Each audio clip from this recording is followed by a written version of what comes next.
Alright, welcome back. This is just a product demo for TFlight Skunkworks. This is the USB-C power system kit for installing camera power to your aircraft. You see what you get in the kit there is a template, set of instructions, the power supply with a USB-C cable already attached to it, a USB-C weatherproof bulkhead connector.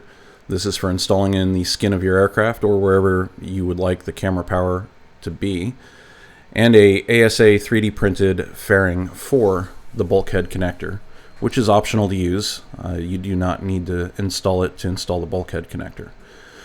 This piece of aluminum will act as a stand-in for either a doubler or the skin of the aircraft for this demonstration. It does not come with the kit. Take your template, cut the circle out of the middle, be mindful of the flat part and the orientation that it goes to make sure that the fairing points the correct direction. You can also use the fairing itself as a template if you would like. Trace out your hole onto your material. Again, mindful of the flat part right there. That keeps everything from rotating on you. Now, the best way I've found to make this hole is just use a unibit. Clean out the majority of the material with that, and through some editing magic, we'll go ahead and do that along with a file. And that gives you a nice sized round hole with a flat edge to keep everything oriented correctly. You do not need to use the cap retainer if you don't want to. You can just simply unscrew it and take the rest of the retainer off, but it will fit inside of the fairing if you want to use it with the fairing.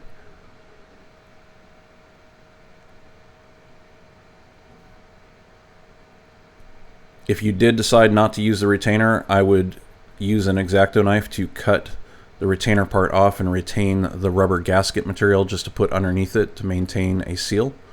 You can also get some rubber gasket material to put underneath the fairing if you want to protect it up against the skin of your aircraft. The fairing itself needs to be finished off, or it can be left raw if you want to leave it raw. Anyhow, once you've installed it, put the entire thing into your mounting location. Add the lock ring or the lock washer, the lock nut, tighten it down. If you do use a wrench, be careful that you do not strip out the plastic threads on the bulkhead connector.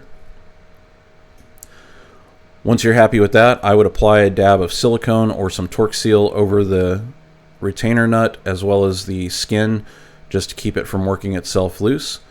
Install your power supply in the aircraft using either nut plates, 632 nut plates, or some rivets. Plug the USB cable in and hook up the other end, the black and red wires, to your aircraft 12-volt power supply, fused and protected as your system sees fit using whatever connector system you like. Anyhow, I hope you found this video informative, and please be sure to check out the other items on the store and check back often. We will be adding future items as well.